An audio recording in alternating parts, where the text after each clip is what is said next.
Hey everybody, it's Birb here, and this is Rekt.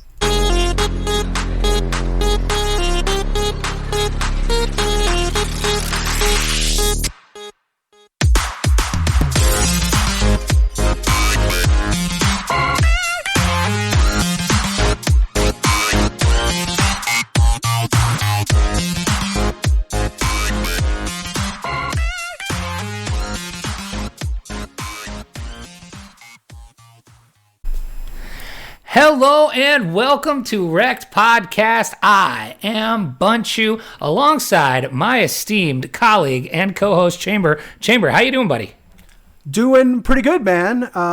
Actually, you know what? I'm a little sad today. We got the news, or at least we got leaked news over the weekend saying that they're going to be locking down my part of Canada. I did see that, yes. Starting on basically midnight on Christmas Eve, so the 23rd evening. Basically, everybody's going to get the fuck in their house. So is Santa still allowed to come or what? I think, I'm pretty sure I saw Fauci give him the vaccine. He said he did. So there, yeah. So, thank you, Anthony Fauci, for saving Christmas. Wow. Wow. So I think Santa still is gonna make his visit. So, but I had to make some sad phone calls or upsetting phone calls to a lot of moms today. It wasn't fun. That stinks. Yeah. That's 2020 for you, right? It's all right. Well, on a lighter note, we do have a fantastic guest with us today. We're spanning the globe today, right? We are covering at least 3 countries, right? We got the U.S. represented with me. We've got Canada represented with you. And we've got Crypto Birb with us today. Birb, where are you based out of? Oh, it's Poland. It's Warsaw capital. It's Central Europe. So there it's quite far away, but I'm very happy to be connected. Yeah. Well, we very much appreciate you joining us. We're excited to have you. And like I said, we are spanning the globe today, and including time zones. How far off are we on time zones today? What time is it by you? At my place, it's actually 7 p.m., 7:10. Okay, so we're 6 hours off. There you go. Yeah, it's 6 nice. hours off. But we are very excited to have you. So let's just get right into it. So, when we have, it's funny. When I started in crypto back in 2017, I had the glorious hope of becoming a fantastic and very profitable crypto trader, having never traded anything in my life, and I thought I was going to be, king of the world. So I took to crypto Twitter and I found every trader that I could find, anybody posting charts I could find, and started following them and trying to learn from them. And actually, you were one of those first accounts that I remember following way back when I was looking at charts. So Really? You've been around the block on the crypto charting for a while. So why don't you tell us just a little bit on how you got started in crypto, how you got started trading, what your background is, things like that. Yeah, sure. First of all, I'm surprised to be honest if you're saying that I was one of the charters that you were kind of like starting around. But well, I'm happy nevertheless. I'm very happy though for a couple of reasons, not only because of being on today's podcast with you guys, but also of what the recent history has brought us to observe for Bitcoin, right? Because the all the sort of like aggressive expansion for all my brands, for all my businesses provided that sort of like were about the crypto industry. It was all sort of like pointed in time with the Bitcoin just reaching the all-time highs back then, right? So, for example, the starting point for me was before the major altcoin rallies back in March and April 2017. So right before the biggest massive rallies of December. And then there was this time. I could remember how the prices, how the charts looked like for many altcoins that are not here today anymore, right? So Pour one out for all our dead altcoins. exactly, right? So you know what I'm saying. There was like this data blocks, is for data bits, data blocks, stuff like that. I cannot even remember that. DTB, right?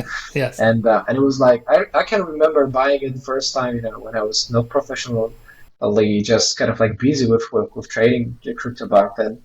Um, it was just a side thing, like a side gig, you know. I was just getting started in there, and I can remember I could easily get like two x, you know, within a matter of a couple of days, and on all those positions. But at the same time, this market was completely new to me. You know, uh, I was first of all not really much dealing with finance besides, you know, just getting into regular spot trading against the currencies, like you know, for the currency markets. I was still dealing with my main sort of like background of chemical technology, which is my first leading background. Then I got my second master's, you know, with the top school of economics in Poland, with the management sort of like in management department, which was solely focused though on the finance. So it's quite a complexity, you know, quite a variety, quite a range of the interests that I always had. And cryptocurrencies, you know, because of their volatility, of course, they attracted me as well to become a trader. And this volatility was fucking nuts, right? It could just pump like I don't know, or like 100%. So it was new because it could also dump 100% almost, right, in a matter of a couple of days. So you could expect, you know, just be to be very profitable in the short term, but by not collecting profits, you could easily get wrecked with that. And that's how, you know, how my first touches like look like to be honest with crypto, right? So lots of wins, but then followed by lots of aggressive losses. And I think that's a, you know, for that's what look that's how it looks like, you know, for many new traders to specifically to the crypto market. I'm not talking about other markets, you know, that are steadily trending, like currencies or commodities or bonds, not to mention of course. But crypto, yeah, it was just whooping up and down, crazy 100% ranges. Yeah, I mean, we those were the wild west days. I feel like you get 10x a day, and then the next day it's down 30-40%. Right, Chamber, you remember all those good days? Yeah, man, days, I was there to buy up all those all-time highs on all those alts. It was terrific. So at least we know who that was. Yeah, it was all me. It was all Chamber me. bought the top for sure at the first rallies. Now he's seasoned veteran. You know, we've been seeing. I've been seeing a lot of tweets lately since we have reached the all-time high. That I think all of us 2017 folks are now officially OGs. Is that correct? I think we've now been deemed OGs by the powers that be. Right, Chamber? I mean, in my opinion, for anybody listening right now, if you bought the top in 2017 and you stuck around for 3 years and are now able to tweet some of those clout tweets, you are an absolute OG. You know, there was a lot of blood and there was a lot of dark times, man. Like 2018, 2019 were rough. I mean, yeah, there was some opportunities to make money. But man, it's we're back to where we were and beyond. So I think so. I think for anybody listening, if you've been around that long, you should consider yourself an OG. Yes, for sure. Yeah. All right. We get the Birb seal of approval on 2017 OGs. 100%. Okay. So, yeah. So then, you know, that's an awesome explanation on how you kind of got started into crypto and things like that. But, so, you know, nowadays you are, you know, you have a large following. You've got very successful trading group and stuff going on. Talk a little bit about how that all started, what you guys do with all that and all the other, you know, kind of avenues that you take in crypto today. Yeah, most certainly. You know, so with all my, let's say, following, you know, on Twitter, it's getting close to 120,000 followers, which is pretty good number. Wow, that's almost 120,000 more than I have. I think it's 118,000 more than I have. We are all slowly getting there, no worries. But yeah, you know, as far as I'm concerned, at least, you know, it's the largest crypto account in my country. which is pretty fine, Wow, if you look at that's it this cool. way. Yeah. Yeah. On another note, because I'm located in Poland, as I said, I'm native, so you would not really see. You used to not really see, so much popularity of crypto because of the regulations and of the government approach. And in our government, I think they still sort of like hold the same policy against cryptocurrencies because they like some smaller countries like Malta, like Luxembourg, or that tend to become like some tax havens. They are very unique because and they are very typical to being uh, open to innovations to some extent, right? So whenever there is a new thing coming in, those governments, those small, just parties, they would not really get frightened so much. They would instead get interested in that. They would get intrigued in a positive manner. And instead, what I get in Poland is they at first, they sort of like they impose like so fucking big taxation on that because of complete lack of regulation. So they were unable to sort of like classify that using our law and the regulations at that time. And because of that, there were many cases that they were trying to sort of like tax it as a property to some extent. Okay, and you would have to pay tax on every single transaction back then, and they would charge you 1% on every single transaction you make, which is buy or sell. Okay, so if you were trading with bots, that to keep to ensure the profitability, the bot would make 20,000 fucking trades a day. Okay, you know where I'm going already. And so there were situations like literal cases that guys who traded with the bots, okay, they started like with 10 grand, let's say USD, okay, they were charged with 1.5 million in taxes, Oh although they my were under the god. water. That's Okay, insane. so they lost all the money and they were left with the fucking big stacks up because of that. Okay, so that's not much improved ever since. Like they took down, this very just low, let's say, point, but the tendency is still there. We are very close as Poland. We're very close as a country to innovations, uh, which is very sad, of course, because banks already are using blockchain. Um, everybody knows that this decentralized finance to an extent, not only with all the shitcoins, but also with the overall, let's say again, direction for the digital economies and everything, that this is going to be the future, right? So you can either adapt to that or then adjust, and those who adjust, just like they win, or fight it till the end, and you're going to die anyway. So uh, yeah, it's very sad to see that my country is not really developing so much. And again, this is not anything official just yet, but I do have a lot of connections. I do have a lot of networking, in Poland. And one of my very good colleagues, one of my very good friends, he's not part of my company, of course, but he's managing for the European part one of the largest, just this financial service providers, which is 11. I'm not sure if you know these, but they do the contactless payments. And when you have the payment terminals with the credit card, so you can tap on it. In Poland, they would be like, or in Europe, they would be like 50% of the market at least. So it's quite a big part. It's a subsidiary to U.S. Bank as well, which is one of the largest subsidiaries, to be honest. And he's got a lot of connections with the government as well, with the just this finance department, the finance ministry, and there are some chances my help would be acknowledged to bring some changes into the blockchain sphere in Poland in some That would time. be awesome. I mean, that's pretty awesome. I mean, that's Yeah, better than getting taxed 1% on I know. every transaction. I Yeah, mean, I look, imagine that. I think you know it's interesting your point where the countries that are. I think we're at a turning point where the countries that are accepting of this new technology and what it means to, what the potential opportunities it could bring, not only their own country but others and the world.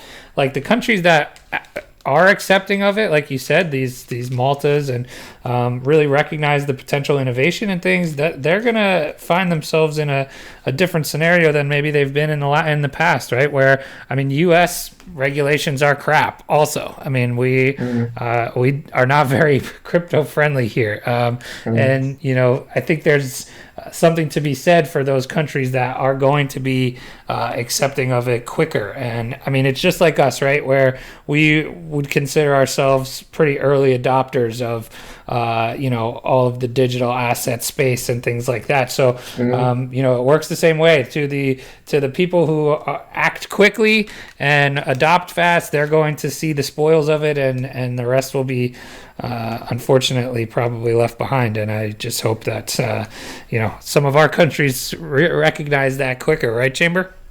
100%. I think in Canada, we're a little bit better, I would say, regulatory wise than the U.S., but still not, not to the level some of these other countries are. We have some good projects based out of Canada, but every time I turn around, I've said it before, it seems like Canada, anybody in crypto in Canada is mostly scamming people. I don't know. It really goes against your typical Canadian, perception.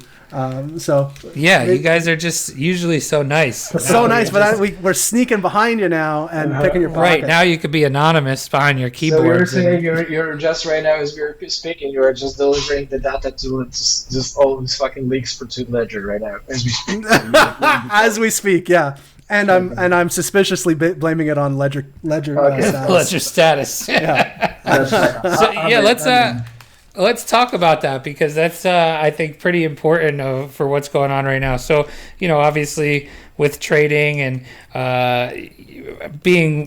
having coins on an exchange and stuff, you're no stranger to the potential pitfalls of security and being hacked and all that kind of stuff. What are your thoughts on the latest Ledger hack and all of that kind of stuff? And any advice, for anybody maybe new that doesn't have their, OPSEC secured, as you would say, going forward? What do you think? Mm-hmm. Yeah, I mean, it's fucking terrible because the main issue with Ledger is I am a Ledger owner, right? To be honest, I actually planned, to put up some stock, to top up some Ledger wallet with Bitcoin recently, but I actually forgot the password and I didn't, so it was lucky. There you go. So the main issue with Ledger is that they keep sort of like having the same mistakes, They keep having the same issues and the same matters, which just tells me that for some reason, either they're not really putting enough effort to fix things, just once and for all. But instead, they choose to sort of like, go with some short-term solutions that will just sort of like, just not let the wound fully recover, right? And so it's terrible. What I always do, I never store, just all like holdings on one wallet only. I usually have it distributed, amongst like 10 wallets and mixed with the exchanges. Usually, I don't really recommend, of course, unless it's short-term trading, storing, the funds on the exchanges, especially those that are sort of like new or not confirmed, or not fully, let's say, regulated or so. But at the same time, I would be at times, I would be feeling at times like that. I would feel actually more, more okay, and I would feel safer to store my holdings, let's say, on Binance, right, rather than fucking Ledger, because on Binance, at least, as far as I'm concerned, if there any breach, just happens and you're sort of like robbed out of your money, they can either, like they did the other day, they can either somehow reverse engineer perhaps, and then just make the funds back on your account, or at least they have some insurance, right? So they would probably get you, as long as they have insurance and liquidity within the company, if they have the right cash flows, they would be able to sort of like get you to cover your losses.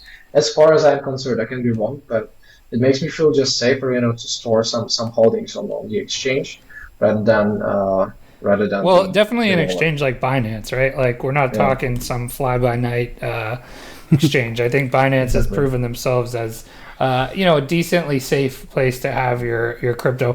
But I think the sad part is, like you mentioned, we're with crypto, you are responsible for having being your own bank, right, and storing Yeah, it safely. And if the tools that are available to you to do so are not being properly maintained from a security standpoint, then you're really at risk, and right.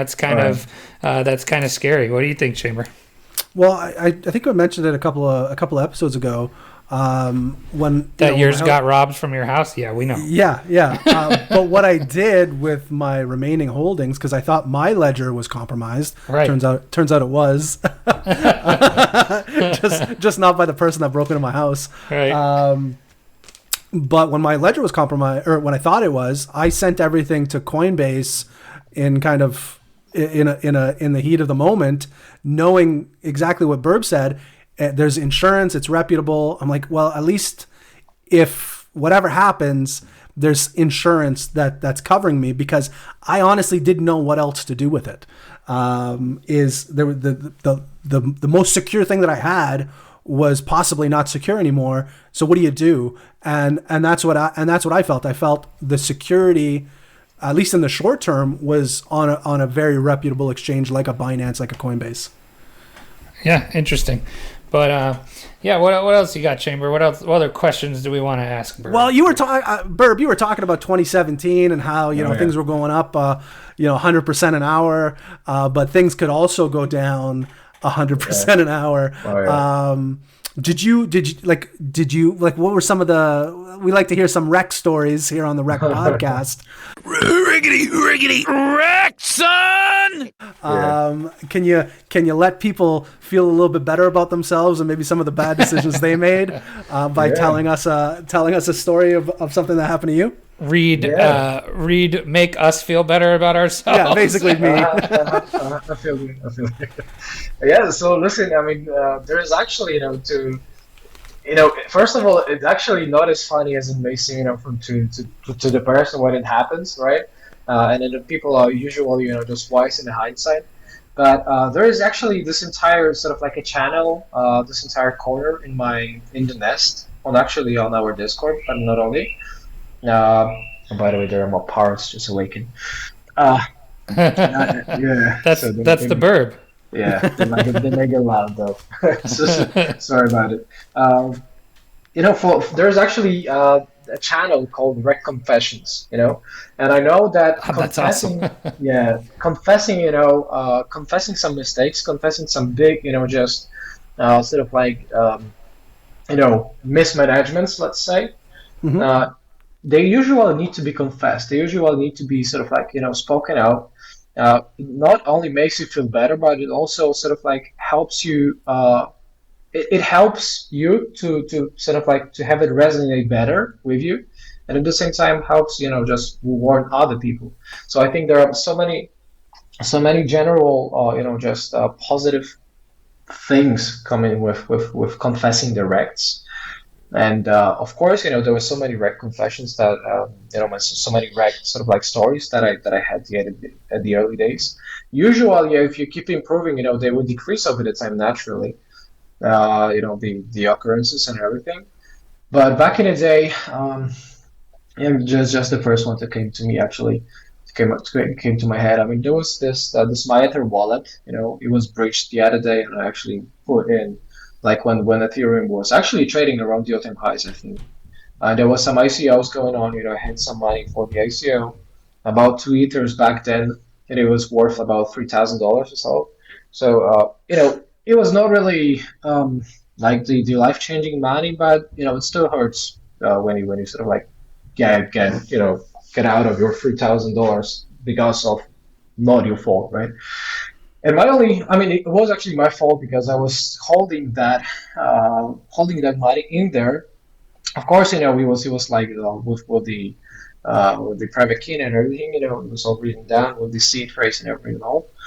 Uh, But holding that for about a week instead of a couple of days, so instead of like 1 2 days, I promised to myself that the moment I just send the funds in there, I would I would take them, just either put in the ICO or just take them out as soon as like as quick as possible. And instead, I simply forgot about it for about a week or two, and then I just pretty much refreshed the page, the other day to wake up to the news, to the information, with my account being zero in there, right? So I was like, what the fuck happened? Like, what's going on, right? And I tracked the hashes, I tracked the transactions, and it actually happened that this money was transferred perfectly to some other image's address. So I was hacked with them, literally, just to name it simply. I was pissed off as hell. I was super angry with myself. I was just simply feeling that, I was feeling tricked. But at the same time, after some time, you either you can choose to work on that to improve that as much as possible. But at the same time, you need to realize that we are in the highest fucking risk market ever, right? And it may happen that you would have a lot of risk not only for trading itself but also for losing the funds. Like just when you walk in a forest just with a bag full of cash, your risk of being robbed, as well. So it's not only typical to crypto, but overall money movement. Like when you move around with money, it always causes you risk. And and it may happen that you get hacked, that your bank kind of like collapses, right? That your let's say stock that you invested in loses the liquidity and it's fucking like bankrupt, and so on and so forth. So any sort of like money movement comes with risk, and it's never free of risk, right? It's never ever ever free of risk. So it means that whenever you interact with crypto, whenever you send funds, I always personally triple check the address to what I send, right? Triple check the address not only with the the wallet, but also with uh, like on the wallet that needs you to approve the transaction first in the wallet, but also just literally read one by one, letter by letter, symbol by symbol, and then after I do that, once or twice, I can send the funds, especially if there are some bigger funds. But other than this, knowing that that let's call this is a fat fingers, for sending or for receiving, right? It did happen to me that there was some quite nice money the other day that was sent to the wrong address because I gave the wrong address, of course, back in the early days. Like that's so fucking typical and obvious. My Cryptopia account was hacked. I used to store there. Mine was too at that I know. time. It's like so big. I mean, I used to have so much of these beautiful shitcoins that were pumping like crazy, and I think I had about I don't know there was this Bismuth. I can't really remember the name, but this Yeah, I know the one you're talking about. yeah, and yeah, and there I used to have about 1 Bitcoin worth of shitcoins in there, so you know, it hurts a bit, although already, I'm fully sort of like, just okay in my head on that. But it's still, this Bitcoin could have been yours instead of some fucking scammers, and they would literally never return you back with that, right? On top of it, there was also this case that I was collecting, that I was actually about to participate in the ICO for Elrond, for like this, Elrond that was listed on Binance. And since the actual pre-sale price, it made about 50x or something like that. And there was this guy that I was doing the pre-sale with, right? And instead of kind of like directing the money himself as promised, he sent those all pooled money. He was managing that. He sent all the pooled money to the crypto Brahma. Okay, and this was the fucking guy who literally ran away with $200,000 of the entire pool, with the entire pool for the L run. And I put 1 Bitcoin in there as well. The Bitcoin was trading about $4,000 back then, right? So I could have made not only 50 Bitcoin on that, while it was trading at $4,000. It could actually be life changing money for many. Sure. Okay, and it's actually the second anniversary in March, right? So we can we can almost throw a fucking party just to celebrate being fucking wrecked with that. He was and the Brahma, he was he was not really feeling okay with being, just messaged by us. There was a guy who knew him. With they sort of like managed a couple of preachers with him. And what's really bothering, that the guy that I sent the money to was also aware that this Brahma fucking dude was, just responsible and known for scamming people. So that's a strange story, one, itself. But he's living in India. This guy, this Brahma, he never met the responsibility for that so far. Uh, there were multiple attempts or sort of like private investigations and everything, but nobody gives a fucking damn anymore because it's been 2 years already.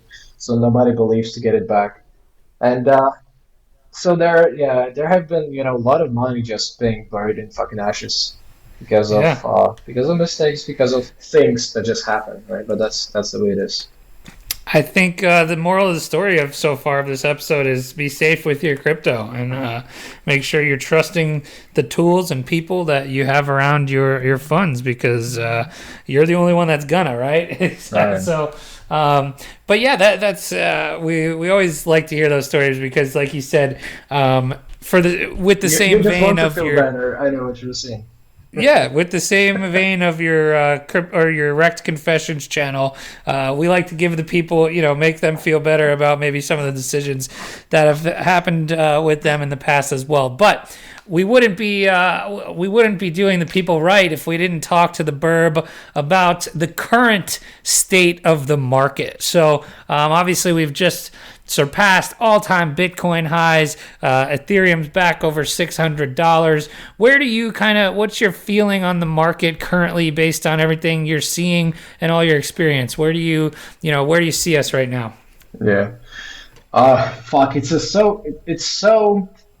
slowly reaching to me, with this information that we are past all time highs because, I look at a chart and I see, 20, 23,000, 24,000, and I'm just, okay, that's fine.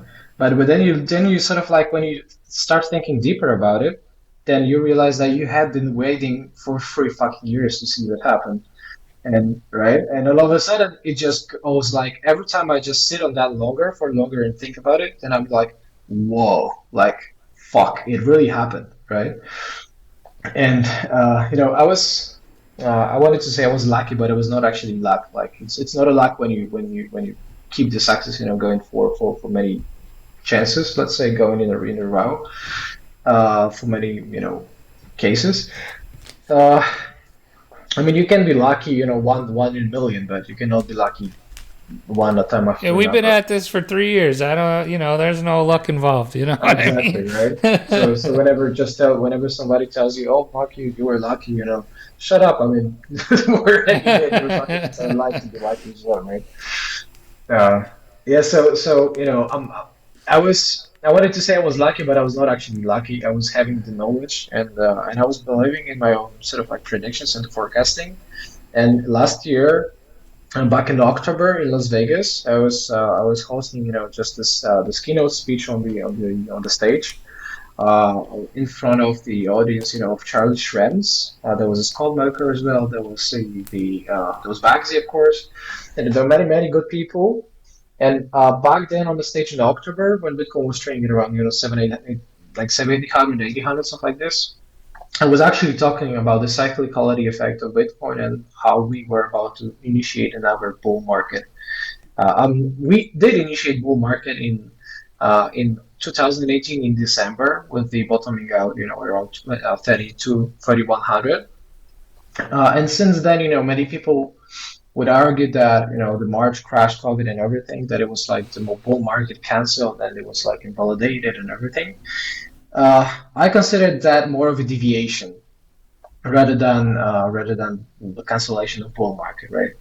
Because after bear market, when there is an emerging asset, and then you apply the technical analysis, which imposes large, sort of like significance to the past behavior, and you see the cycles lasting in about 3 years for Bitcoin, 2015 to 2017 or 18, and similar cases go right now, right? So this entire cyclicality, I was putting very much focus on that on the keynote stage, for what levels you could anticipate for what levels, and if at all you could anticipate the new all-time highs.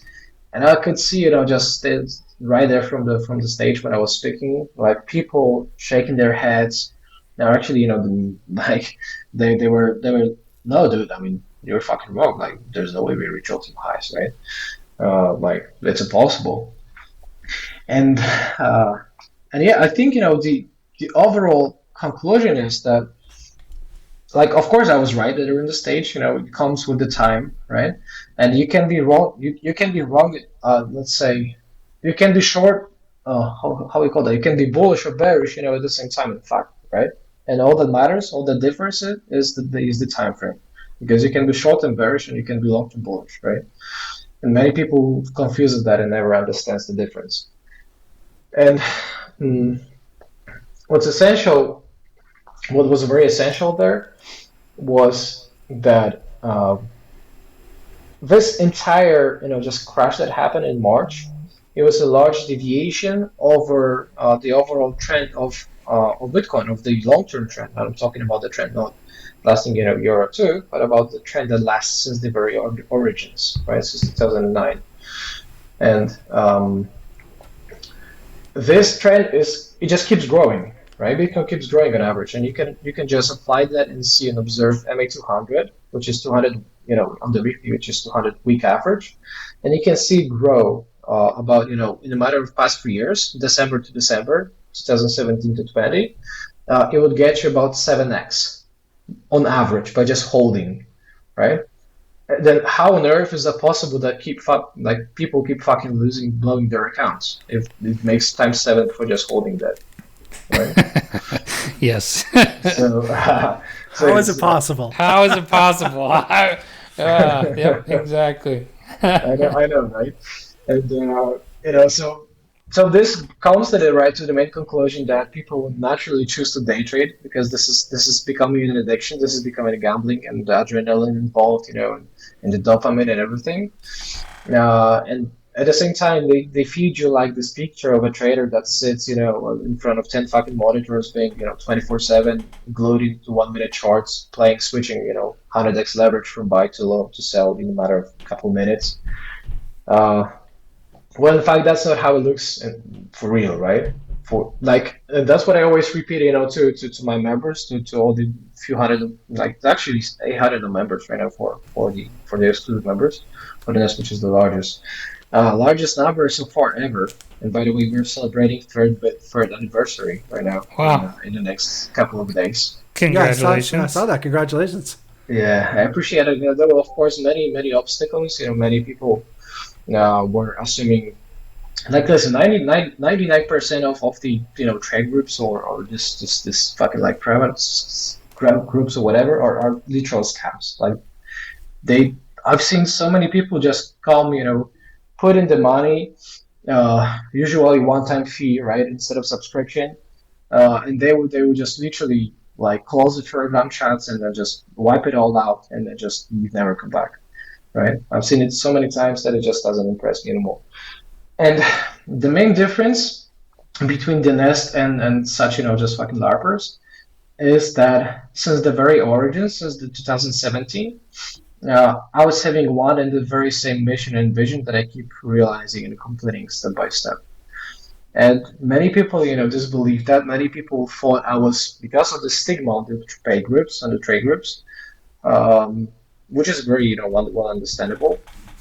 Um, the Nest, the Nest was realizing and is realizing the very same mission and vision, and it's not only about let's say the trade group. I even hate calling it a trade group, uh, because the plan is to have a massive worldwide company, which is actually happening. We keep growing 100% a year.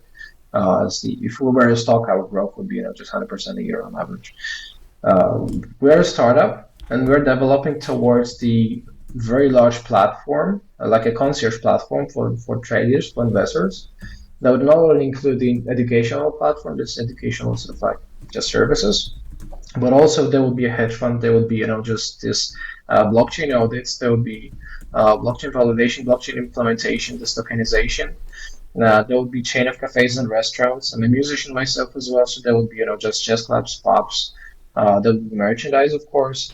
and so on and so forth. So very big plans that are being realized step by step. Now I have 15 people, just in the team, which are, before I let anybody in the team, I always test them, for about 6 months to see whether or not it's not only just to have good skills, but also have to be a good human. And after a lot of testing, I take the best of the best, and we just build something very big together.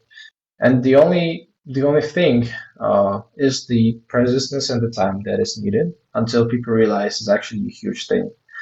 And yeah, so this is very different. I never plan to let it just stay like trade group, right? It improves every single day and every single month uh, towards the plan and the mission and the vision.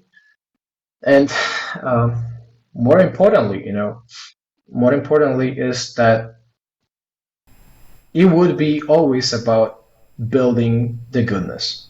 Like I myself, I know I always choose to sort of like deliver goodness rather than fucking bad evil stuff, right? There's so much hatred, so much toxicity on the planet already that I decided to at least try to be this, this glimpse of hope, this shining light of hope for many people who are actually not seeing the hope anymore. And I, because of my various, just ways and the very variety of things that I did in my life, as I said, I keep repeating, I'm still a chemical technology master's in the first place. Now, I see a lot of universal rules, that work exactly the same as it worked for chemistry or physics, that they work perfectly the same. The universal rules and the phenomenon they happen in crypto and the financial markets. So, and not many people will have the same understanding, And I know this is definitely one of my strengths, and this is something that would definitely let me help, just develop the company in the direction that I want. But this altogether uh, just makes it easier for many people to learn how to trade, and not only by just living. Actually, it's against living the stereotype. The stereotype, as I said, is 7 days a week, 24/7. You sit in front of the screen and everything. Uh, and what I do teach people about it while keeping growth on my end as well, uh, is that you never want to listen to media like they tell you, right? If the CNBC tells you it's perfect time to buy Ripple, you get the fuck out of the Ripple right now. I can remember they're showing Ripple right on the peak, back in 2018. So, and never reached those levels back again. I think we should. I think your new name should be Crypto Birb, the Christmas star of crypto, as the shining light on the hill. You bring the shepherds to see you. It's a Christmas miracle. But hopefully we get nice Christmas bags this year. Oh yeah. But I think that's what you should go with. I think the Christmas star of crypto. That's That's hilarious. I like it. I think that's a good nickname. But all right, so we got a couple minutes left here. Chamber, where do we want to go with this? Do we want to get to some fun and games here, or do we want to ask a couple more questions? I think we should do some fun and games. All right, so fun and games. So we are, known for being one of the less serious podcasts around. So we're gonna do a little fun and games with you here, and I think Chamber's we've got a new app that we've been playing with, and something we do on the show very often are a couple would you rather's. Now we can do this the easy way or we can do it the hard way. The choice is yours. So we're going to go around the horn on some would you rather questions to finish this thing up. So Chamber, you got our first one for us? I do. Let's start off. Birb, we'll start off with you. Would you rather? So you have to pick one of these. Okay, you can't not pick anything. So would you rather never be able to stop dancing, or never be able to stop singing? Oh, bro, never stop singing for sure. Never stop singing. All right. Yeah. Okay. I just sing in a men's choir. Oh, there you go. Okay. All right. See, this is why we do this. We wouldn't have to known. give people an inside look at who our guests here. But I would also choose singing. I would also choose singing. I'm 100%. That's a trifecta. I would 100%. You'd just be like kind of like in an opera, they kind of sing everything. Or like a musical, you know what I mean? Yeah, exactly. Your whole life would be a musical. And I have the ability, I think, where I could keep rhyming everything in my life as well. So I would totally nail that. There were people that did though, right? Like Tupac or yeah, right, exactly. There you go. I know. Chamber, does this give a percentage? Yes, it was actually 48% of the people chose singing, and 52% of the people. Oh wow, we're in the minority. Yeah. Okay. Not many people can sing though. That's true. Very true. We have been called the songbirds of our countries. Yes, many people can. Many people think they can sing. That is very true. Have you ever met somebody that thought they could sing and was just an awful singer? Yes, and they tell you like all the time at how great they can sing, and then they cannot. It's audibly infuriating to the ears. I had my mom. One of my mom's old boyfriends. He was a big guitar player, and he would love to sing. And it's like nobody had the heart to tell him, you're like tone deaf, like just physically tone deaf. Like wasn't like couldn't hit a note to save his life. So oh my god! All right. I got one for Bunch here. Bunchu, would you rather never be able to read a book again or never be able to watch TV again? Oof. So does reading a book, I'm just going to the rules judge here. Yeah. Would reading a book just imply reading anything? Like, could I go on the internet and read a article to teach myself something? How are you? Yeah, I think that's fine. I think we're talking more, your works of fiction, your hardcovers, Yeah, I'm gonna pass on reading, quite honestly. So TV it is. Yeah, I'll go TV. I don't read a lot of books ever, like an actual book. But we've talked about this on the show. Books that I consume are usually Audible, audiobooks and podcasts and things like that. So I can get my fix there. I don't need to be, hitting up some Hemingway or Tolstoy. That's fair. And getting all those. I would have to cuts. imagine. I would have to imagine that would eliminate Audible as well. So like you wouldn't be able to listen. Okay, but that I can still do without it. I can do without it. What about you? Birb, what are you thinking? No TV or no books? Oh, no TV, man. I mean, I know this is going to be boring what I say, but I find really big volume books, although I have so much fucking a problem with reading because I don't have time for that. But I actually, moved to a new apartment. I and my fiance, we decided we would have no TV, just like this big, just screen. This how do you call that? Like this portable screen, just rolls down. Yeah, sure. And and we would just instead play some PlayStation if it allows, right? Nice. So, so no TV for sure. Okay, all right. So that's the majority of people would give up books. So it's 73% of people would give up books. Wow, that's a lot of people. All right, well, all right, Birb. I got another one for you, Birb. 1 second. I don't like that one. Sorry, it's giving me. Let's see what we got here. Would you rather be able to? Fucking jokes. They're just fucking jokes before you. Go ahead. Would you rather be able to control? Pardon me. Would you rather be able to control water, or would you rather be able to control fire? Oh shit, that's big. Oh. Fuck. That is a hard question. I think water because I could at least surf at times. You could surf. Yeah, that's a good point. Yeah, I like that. I don't know. I think I would rather control fire. What is the benefit of either one of these? I don't really know if there is one. My thought is if you can control, I would go water because the planet is like 80% water. Yeah. You know what I mean? Good. You can control 80% of the planet. That's a really good point. I don't know if it's 80%. Don't quote me on that. I'm not a scientist. But it's a lot. It's a lot of water. Okay. That's a really good point. All right. What's the breakdown It on was that a one? 50-50 split on that one. Wow. So, Interesting. All right. One last one before we get out of here. All right. I got one more for you, Bunch.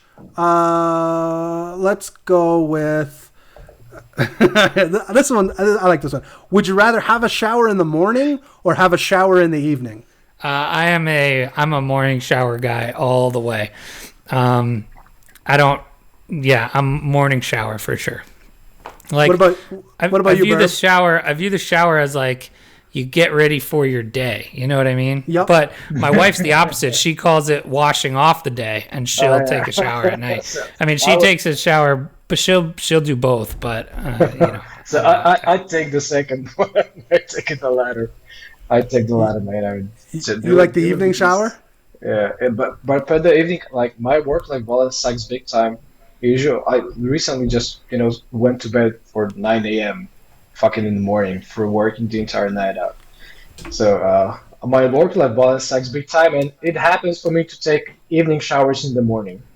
There you go. Okay, I like Fair. that. What about you, Chamber? You know what? I've been off routine for so long. I take like 2 p.m. showers now. You're Like taking I take lunch showers. like an afternoon shower, and I feel like it gets me the morning and the evening all in I'm one. not quite sure that's how it works, but I'll give it to you. So the morning people are 46% of Wow. this poll. So the majority of people. Now that prefer doesn't the mean they evening. don't. That just means they prefer. Yes, Mm-hmm. correct. Interesting. All All right. right. Well, that is going to do it for us. We just want to say thanks to Crypto Birb for joining us. We really do appreciate you giving us some time here today. One more thing before we get out of here. Where can people find you? Tell them where they can find your group. Tell them where they can find you on Twitter. Likely they're already following you. But just give the people where they can get at you and hit you up. Yeah, by all means. So let's look up for Bitcoin for 40,000 for $50,000 because that's what I believe it's going. Because I didn't mention the target back then. Like when I was supposed to answer the question, that was going to be. What time period are we talking about there? Are we talking for next year or what? Like 5 days, 5 hours, 5 minutes from now. I love it. No. At any time, Bitcoin's ready to go. Fucking joking, yeah, but I'm very happy to have been on the podcast. Thank you guys for that, and for those who are new, for those who want to improve, the trading knowledge, feel free to go ahead and follow me on Twitter, crypto_Birb, crypto_Birb. There are many fucking impersonators, so pick the right one. Feel free to visit. We'll make sure we have the right one in the show notes. So if anybody's Appreciate listening, it. just go make in the show notes. sure to go ahead optionally on the second account, which is at the Birb Nest, simply with the B instead of D, like bird, but with the B. And then you have the website, which is you can also get 7 days free. What is going to charge you anything for the exclusive access. So the birbnest.com, a very nice website. So go ahead and find me all there and DM me a question if you have any, and I'm very happy to have been on podcast. Awesome. Well, we have appreciated having you. So that's going to do it for us. Any parting words, Chamber, before we get out of here? No, Merry Christmas, everybody. I know we can't say it anymore. Thank you, libs. But We didn't even get into that today. I can't wait till the next solo show. Well, where since I'm going we're- to eviscerate you publicly. I was gonna say this might be the last show of the year, but we're in lockdown, so yeah, I'm available. We'll get one next week for Yeah, sure. so we'll get one next week. Bunch will roast me up like a pig. But that's going to do it for us. Happy holidays, Merry Christmas, whatever you celebrate. And don't forget, don't get wrecked. And that is financial advice. Hey everybody, thanks for listening. You can help support us by giving us a 5-star review on Apple Podcasts and become a Rekt patron by signing up for a monthly tier on patreon.com. That's patreon.com/Rekt podcast. Don't get wrecked.